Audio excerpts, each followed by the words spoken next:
Nagulantang ang publiko sa nasaksihang malaeksena sa pelikula kasunod ng isinagawang buy-bust operation sa Pulumulok, South Cotabato noong Hulyo 14. Nauna ng inakalang insidente ng road rage base sa mga kumalat na video sa social media. Sa nasabing video kasi, makikitang huminto ang isang puting SUV sa isang gasolinahan ng Barangay Cannery at agad itong pinalibutan ng mga lalaki. Ilang segundo lamang ang lumipas, bigla itong umarangkada kahit nakabukas pa ang isa sa mga pinto. Dito na nagtangkang tumakas ang target ng operasyon na kinilalang si John Luis Delfin Ampo, 28 anyos, residente ng Barangay Dadiangas North, General Santos City.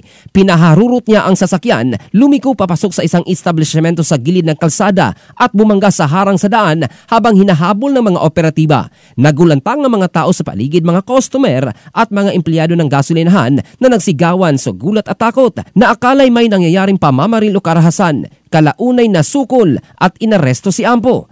Na-recover mula sa kanya ang hinihinalang shabu na may halagang higit 267,000 pesos.